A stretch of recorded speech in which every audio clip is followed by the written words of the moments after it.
आज के मुख्य समाचार। महाराष्ट्र में एकनाथ शिंदे और फडणवीस सरकार के मंत्रिमंडल विस्तार जल्द। मनी लॉन्ड्रिंग मामले में शिवसेना के संजय राउत को 14 दिन की न्यायिक हिरासत में जेल भेजा। जीएसटी की चोरी करने वालों ने 78 करोड़ रुपए की चोरी लाभ उठाने वाला गिरफ्तार। मुंबई, महाराष्ट्र में एकनाथ शिंदे और फडणवीस सरकार के मंत्रिमंडल विस्तार को लेकर चर्चा कई दिनों से चल रही है। इस बीच खबर है कि महाराष्ट्र में कल मंत्रिमंडल का विस्तार किया जाएगा। मीडिया रिपोर्ट के मुताबिक मंगलवार को सुबह 11 बजे राजभवन में कैबिनेट का विस्तार किया जाएगा। जानकारी के मुताबिक महाराष्ट्र कैबिनेट में कई विधायकों के मंत्री पद की शपथ लेने की संभावना है। बताया जा रहा है कि 15 से अधिक विधायक मंत्री पद की शपथ ले सकते हैं। जानकारी के मुताबिक महाराष्ट्र के डिप्टी सीएम देवेंद्र फडणवीस ने आज मुख्यमंत्री एकनाथ शिंदे से उनके सरकारी आवास पर मुलाकात की। बताया जा रहा है कि एकनाथ शिंदे सरकार का विस्तार मंगलवार को संभव है। महाराष्ट्र में कैबिनेट विस्तार को लेकर सियासी हलचल तेज हो गई है।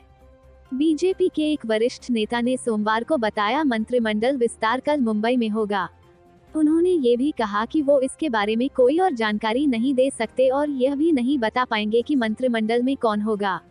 सूत्रों ने रविवार को कहा था कि मुख्यमंत्री शिंदे इस हफ्ते कम से कम 15 मंत्रियों को शामिल करके अपने मंत्रिमंडल का विस्तार कर सकते हैं और डिप्टी सीएम फडणवीस के पास महत्वपूर्ण गृह विभाग रहने की उम्मीद है।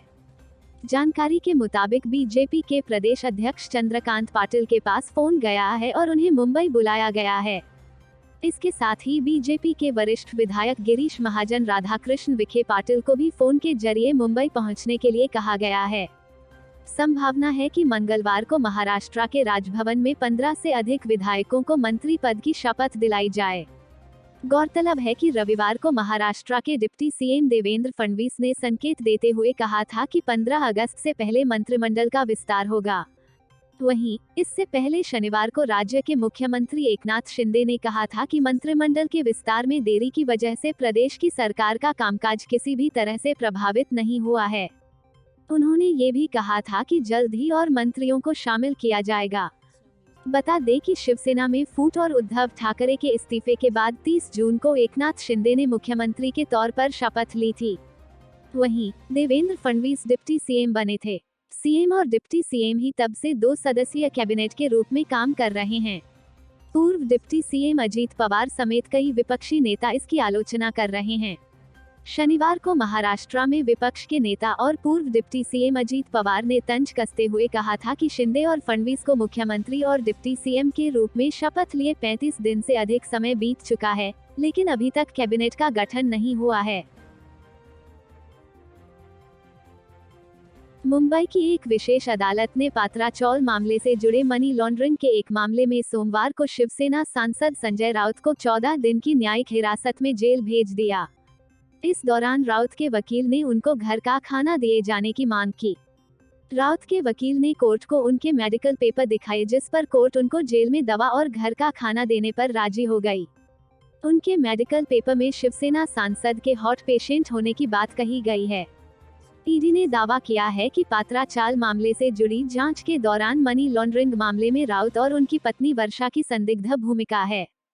ईडी सूत्रों ने बताया कि जांच में सामने आया है कि अलीबाग में कुछ लोगों पर उनकी जमीन शिवसेना सांसद संजय राउत को बेचने का दबाव डाला गया था। ईडी ने कुछ जमीन के मालिकों का बयान पीएमएलए की धारा 50 के तहत दर्ज किया। इस बयान में जमीन मालिकों ने कहा कि उन्होंने जमीन बेची जिसके लिए उनको कैश में रकम दी गई। ईडी ने प्रवीण राउत के करीबी का बयान 7 अगस्त को दर्ज किया, जिसने उनको बताया कि प्रवीण राउत ने संजय राउत को कैश में पैसे दिए थे। वर्षा राउत के अकाउंट में 1.08 करोड़ रुपए आए थे। ये पैसे 3 अकाउंट से आए थे जिसकी जांच ईडी कर रही है। ईडी ने कोर्ट को बताया कि कुछ ऐसी जानकारी जो सिर्फ संजय राउत को पता है, उसके बारे में संजय राउत से पूछताछ की गई पर संजय राउत ने इसका ठीक से जवाब नहीं दिया। आपको बता दें कि सोमवार को ईडी की हिरासत समाप्त होने पर धन शोधन रोकथाम कानून पीएमएलए के विशेष न्यायाधीश एमजी देशपांडे की अदालत में पेश किया गया था। ईडी ने उनकी हिरासत अवधि बढ़ाए जाने की मांग नहीं की। इसके बाद न्यायाधीश ने संजय राउत को न्यायिक हिरासत में भेज दिया। ईडी की जांच पात्रा चौल के पुनर्विकास में कथित वित्तीय अनियमितताओं और राउत की पत्नी और साथियों से संबंधित वित्तीय लेनदेन से जुड़ी है। मुंबई के पड़ोसी ठाणे जिले में स्थित एक कंपनी के 3 भागीदारों को रविवार को माल एवं सेवा कर जीएसटी की कथित रूप से चोरी करने और धोखाधड़ी से सामूहिक रूप से 78 करोड़ रुपए के इनपुट टैक्स क्रेडिट आईटीसी का लाभ उठाने के आरोप में गिरफ्तार किया गया। अधिकारियों ने यह जानकारी दी।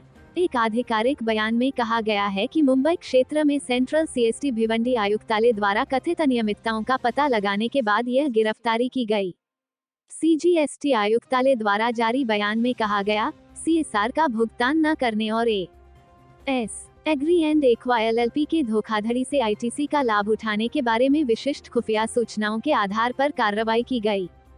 जांच के दौरान सीजीएसटी अधिकारियों ने साक्ष्य एकत्र किए और कंपनी के 3 भागीदारों को रविवार को सीजीएसटी अधिनियम 2017 की धारा 69 के तहत गिरफ्तार किया गया। 16 अन्य भागीदारों के साथ कंपनी की स्थापना करने वाले आरोपी व्यक्तियों को शुक्रवार तक न्यायिक हिरासत में भेज दिया गया। सुमित कुमार, आयुक्त सीजीएसटी और केंद्रीय उत्पाद शुल्क भिवंडी आयुक्तालय ने कहा कि फर्म ने कई मकानों के निर्माण के लिए कार्य अनुबंध सेवाओं के प्राप्तकर्ताओं से प्राप्त 292 करोड़ रुपए के अग्रिम भुगतान पर 53 करोड़ रुपए की जीएसटी देयता का निर्वहन नहीं किया है, जो कर योग्य है। उन्होंने कहा कि इसके अलावा उक्त फर्म ने एक अचल संपत्ति के निर्माण के लिए कार्य अनुबंध सेवाओं पर 25 करोड़ रुपए की राशि के इनपुट टैक्स क्रेडिट का धोखाधड़ी से लाभ उठाया है। तीनों आरोपियों की पहचान हिरेन पटेल, संदेश खामकर और वैभव कोटलापुरे के रूप में हुई है, जो एस एग्री और एक्वा एलएलपी कंपनी में पार्टनर हैं। उन पर सीजीएसटी अधिनियम के तहत मामला दर्ज किया गया और एक मजिस्ट्रेट अदालत के समक्ष पेश किया गया और न्यायिक हिरासत में भेज दिया गया।